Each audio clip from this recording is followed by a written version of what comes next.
प्यारे विद्यार्थियों, मैं डॉक्टर मोहनलाल खटीक, सहायक आचार्य,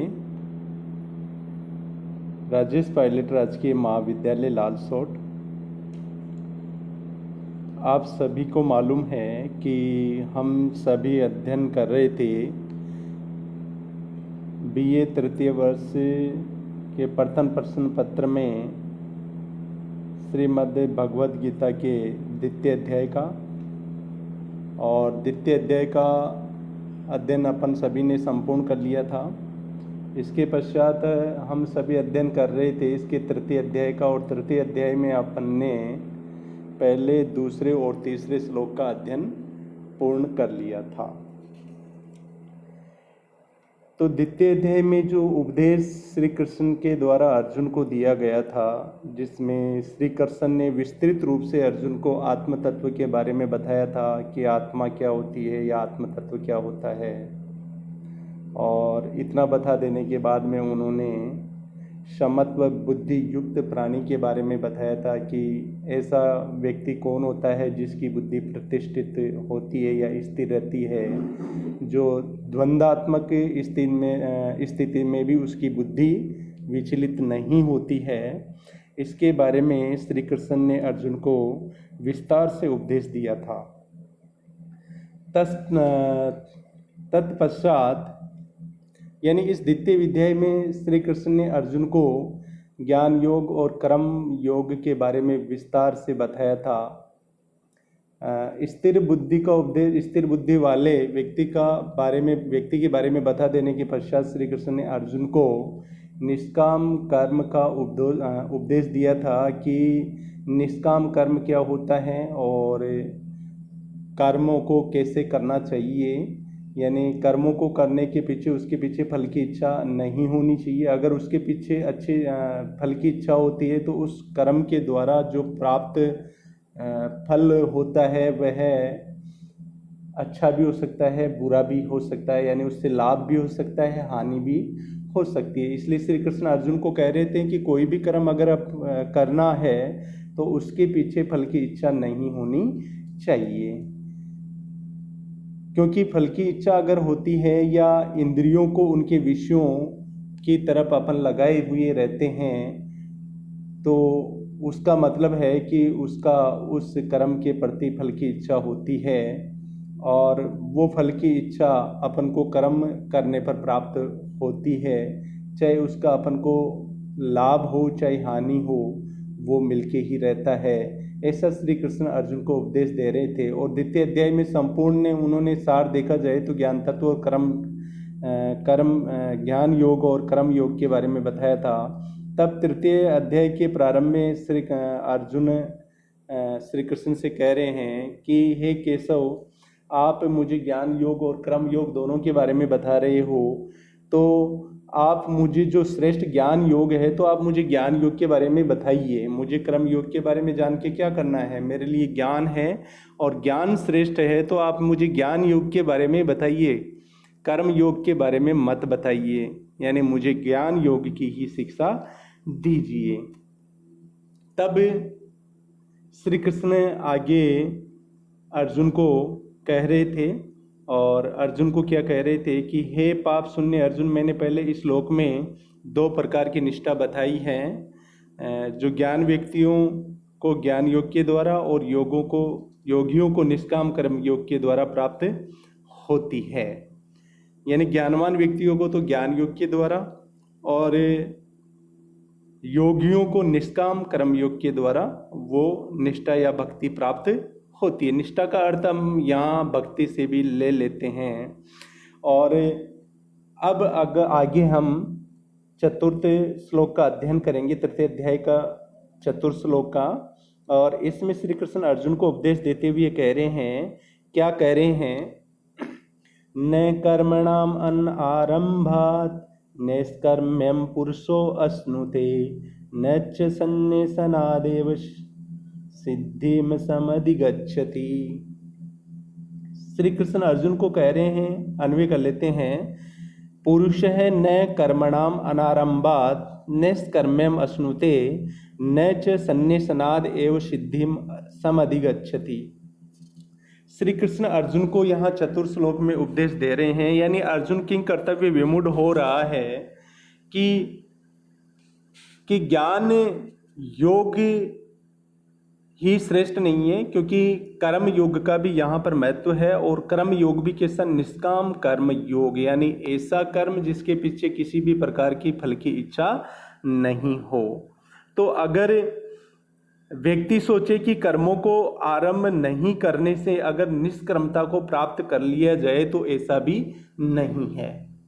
यानी कोई आदमी सोचे कि भाई कर्म अगर किया जाता है और कर्म के पीछे अगर फल की इच्छा होती है, तो कर्म का लाभ या हानि किसी भी प्रकार का जो फल होता है, कर्म करने वाले व्यक्ति को वह प्राप्त होता है। तो अगर व्यक्ति सोचे कि भाई अगर कर्मों को आरंभ ही न किया जाए तो क्या उनका भी फल मिलेगा या नहीं मिलेगा, तब इसी बात को स्पष्ट करते हुए श्री कृष्ण आगे अर्जुन से कह रहे हैं, क्या कह रहे हैं कि पुरुष है, अर्थात पुरुष, इसी चतुर्थ श्लोक की बात कर रहे हैं अपन, कि पुरुष है अर्थात मनुष्य, न अर्थात न तो कर्मणाम अर्थात कर्मों को या कार्यों को, अनारंभात अर्थात आरंभ न करने से, नैष्कर्म्यम अर्थात निष्काम कर्म योग को, नैष्कर्म्यम अर्थात निष्काम कर्म योग को या निष्कर्मता को अश्नुति यानी प्राप्त होता है। यानी मनुष्य न तो कर्मों को आरंभ नहीं करने से निष्कर्मता को प्राप्त होता है, न च सन्निसनाद एव, और न ही सन्निसनाद अर्थात कर्मों को त्यागने मात्र से ही सिद्धिम अर्थात मोक्ष रूप या भगवत प्राप्ति रूप सिद्धि को प्राप्त होता है। अर्थात अगर कोई पुरुष सोचे कि अगर कर्मों का फल मिलता है और वह फल लाभ या हानि होता है, और कोई पुरुष सोचे कि मुझे कोई सा फल नहीं चाहिए, अर्थात मैं कर्मों को ही आरंभ नहीं करूं, तो इसी प्रश्न का यहाँ पर उत्तर देते हुए श्री कृष्ण कह रहे हैं कि अगर कोई पुरुष न तो कर्मों के आरंभ नहीं करने से निष्कर्मता को प्राप्त होता है, अर्थात निष्काम कर्म योग को प्राप्त होता है, और न ही उन कर्मों को त्यागने मात्र से ही सिद्धि को प्राप्त होता है। अर्थात जिस मनुष्य ने जन्म लिया है वो कर्म बंधन में बंधा रहता है, उसको कर्म करने ही होते हैं, बिना कर्मों के उसके खाने पीने की पूर्ति भी नहीं होती है। इसलिए मनुष्य को हमेशा कर्म करना होता है। तो कोई मनुष्य सोचे कि भाई बिना कर्मों को आरंभ करने से ही मैं निष्कर्मता को प्राप्त कर लूंगा, अर्थात ऐसे कर्मों को प्राप्त कर लूंगा जिनके पीछे फल की इच्छा नहीं होगी, तो ऐसा भी नहीं है। और कोई मनुष्य ऐसा सोचे कि मैं कर्मों को छोड़ ही देता हूं, अर्थात त्याग ही देता हूं, तो ये बात भी उचित नहीं है, क्योंकि कर्मों को त्यागने मात्र से भी भगवत रूप या मोक्ष रूप स्थान की प्राप्ति नहीं होती है। इस श्लोक में अगर अपन देखें तो नैष्कर्म्यम जो शब्द है निष्कर्मता से आया है, और निष्कर्मता अर्थात निष्काम कर्म योग, अर्थात ऐसा कर्म जिसके पीछे फल की इच्छा का नहीं होना। चलिए अगले श्लोक का अध्ययन अपन प्रारंभ करते हैं। 5वां श्लोक है। 5वें श्लोक में आगे उपदेश देते हुए श्री कृष्ण अर्जुन को क्या कह रहे हैं कि न ही कश्चित् क्षणमपि जातु तिष्ठते कर्म कृत कार्यते हयवश्य कर्म सर्व प्रकृति जैर गुणै। इस 5वें श्लोक का अन्वय अपन देखते हैं। ही कश्चित् जातु क्षणम अपि अकर्म कृत न तिष्ठति ही सर्व प्रकृति जय गुणै अवश्य कर्म कार्यते ही। क्योंकि अब जो पूर्व में अपन ने चतुर्थ श्लोक पढ़ा था और उसका क्लेरिफिकेशन करते हुए आगे श्री कृष्ण कह रहे हैं, उसका भावार्थ समझाते हुए या उसका से स्पष्ट करते हुए श्री कृष्ण आगे कह रहे हैं कि ही क्योंकि कश्चित् अर्थात कोई मनुष्य, जातु अर्थात कभी भी, क्षणम अपि अर्थात क्षण भर भी, अकर्म कृत न तिष्ठति अर्थात बिना कर्म किए हुए नहीं रहता है, अर्थात बिना कर्म किए हुए जीवित नहीं रहता है। ही, क्योंकि सर्व है अर्थात सभी, प्रकृति जे गुणे अर्थात प्रकृति से अर्थात सहज भाव से उत्पन्न, अर्थात प्रकृति से या स्वयं के सहज भाव से उत्पन्न गुणों के द्वारा, गुणे अर्थात गुणों के द्वारा, अवशः न वशः इति, अवशः अर्थात परवशः अर्थात पराधीन होता हुआ, कर्म कार्यते अर्थात कर्म करवाया जाता है। अर्थात इस श्लोक में श्री कृष्ण अर्जुन को कह रहे हैं, क्योंकि कोई भी मनुष्य क्षण भर भी बिना कर्म किए हुए नहीं ठहरता है। सभी प्रकृति से ही अर्थात सहज भाव से ही उत्पन्न हुए गुणों के द्वारा पराधीन हुए कर्म करते हैं, अर्थात गुणों के पराधीन हुए कर्म करते हैं। अर्थात जिस मनुष्य ने जन्म लिया है उसको कर्म करना पड़ता है, अर्थात उसको कर्म करना ही पड़ेगा, क्योंकि उसका स्वभाव है, प्रकृति है, उसको कर्म करना पड़ेगा। प्रकृति है, अगर आपको भूख लग रही है, आपको प्यास लग रही है, तो बिना कर्म किए आपकी भूख नहीं मिटेगी, प्यास नहीं मिटेगी। इसलिए ये तो प्रकृति है, स्वभाव है, सहज है, तो कर्म तो करना ही पड़ेगा, क्योंकि अपन प्रकृति से उत्पन्न गुणों के वश में रहते हैं। प्रकृति से उत्पन्न अपने पास गुण ऐसे हैं जिनके वश में अपन रहते हैं, और उन गुणों के पराधीन रहते हुए ही हम कार्यों को निरंतर करते रहते हैं। तो इस श्लोक का भावार्थ यही है कि अगर कोई मनुष्य सोचे कि भाई अगर कर्मों को करने से उनका फल प्राप्त होता है, या मान ली इंद्रियां वश में नहीं हो, तो कर्म आप कर रहे हो तो इंद्रियां उनके विषयों की तरफ दौड़ेगी और उन कर्मों का फल आपको लाभ या हानि के रूप में प्राप्त होगा। तो कोई व्यक्ति सोचता है कि अगर कर्म ही न किया जाए तो लाभ या हानि कोई भी फल प्राप्त नहीं होगा। तो इसी बात को यहाँ पे समझाया गया है कि कोई भी पुरुष कभी भी क्षण भर भी बिना कर्म किए हुए नहीं ठहरता है, क्योंकि उसके स्वभाव स्वरूप गुणों के द्वारा वह पराधीन रहता है, और उन्हीं पराधीनता के कारण वह कर्म करता रहता है।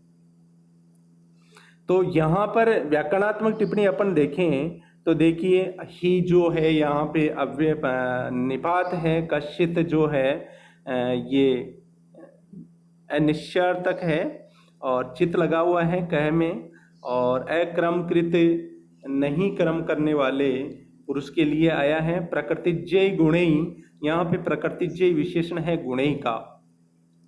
तो अगले श्लोक का अध्ययन हम प्रारंभ करते हैं। अगला श्लोक है, छठा श्लोक है, और इस छठे श्लोक में श्री कृष्ण अर्जुन को उपदेश देते हुए क्या कह रहे हैं, कर्मेन्द्रियाणि संयम्य यास्ते मनसा स्मरन् इंद्रियार्थान विमूढ़ात्मा मिथ्याचारः उच्यते।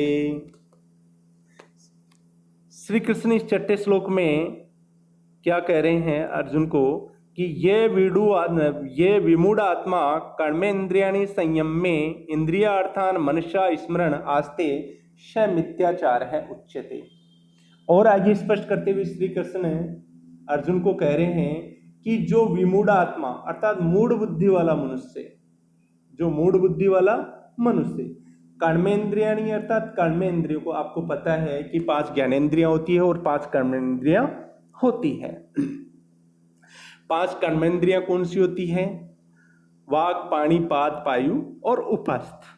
संयम में अर्थात संयमित करके, अर्थात जो मूढ़ बुद्धि वाला मनुष्य कर्मेंद्रियों को संयमित करके या वश में करके इंद्रियां अर्थात इंद्रियों के भोगों को या इंद्रियों के विषयों को मनसा स्मरण अर्थात मन से स्मरण करते हुए आस्ते अर्थात ठहरता है, मन से स्मरण करते हुए ठहरता है। स मिथ्याचार है उच्यते, वह केवल मिथ्याचारी कहा जाता है। ऐसा पुरुष क्या कहा जाता है?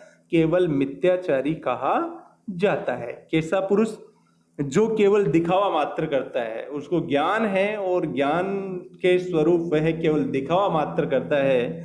कि दिखावा मात्र कैसे करता है? अपनी कर्मेंद्रियों को तो वश में कर लेता है, और इंद्रियां जो ज्ञानेंद्रियां हैं उनको उनके विषय से नहीं हटाता है, उनको उनके विषयों से हटाता नहीं है। तो ऐसा पुरुष भी क्या है, मिथ्याचारी होता है, मूढ़ बुद्धि वाला होता है। वह भी कैसा होता है, मिथ्याचारी होता है, मूढ़ बुद्धि वाला मनुष्य होता है। तो इसका एक बार सम्यक रूप से अपन देखते हैं। मूढ़ बुद्धि वाला जो मनुष्य कर्मेंद्रियों को जबरदस्ती नियंत्रित करके मन ही मन उन इंद्रियों के विषयों और भोगों का स्मरण करता हुआ रहता है, मिथ्या आचरण करने वाला मनुष्य मिथ्याचार कहलाता है, अर्थात मिथ्याचारी कहलाता है। इस श्लोक में व्याकरणात्मक टिप्पणी में देखिए, संयम्य में सम और यम और फिर लेप पढ़ते हैं। स्मरण में स्मृति धातु से सत्री पढ़ते हैं, पुल्लिंग प्रथमा का एकवचन है। विमूढ़ आत्मा का है, विमूढ़ है आत्मा, यश है, बहुवीरी समास है, और उच्चेते जो आया यहाँ पे ब्रू धातु से लट है और आत्नेपदी में है। तो इस श्लोक में बताया गया है कि दिखावे मात्र के लिए कर्मेंद्रियों पर हठात नियंत्रण करना और मन ही मन इंद्रियों के विषयों का चिंतन करना कैसे भी श्रेयस्कर नहीं है। ऐसा करने वाले पुरुष को मिथ्याचारी कहा जाता है। धन्यवाद।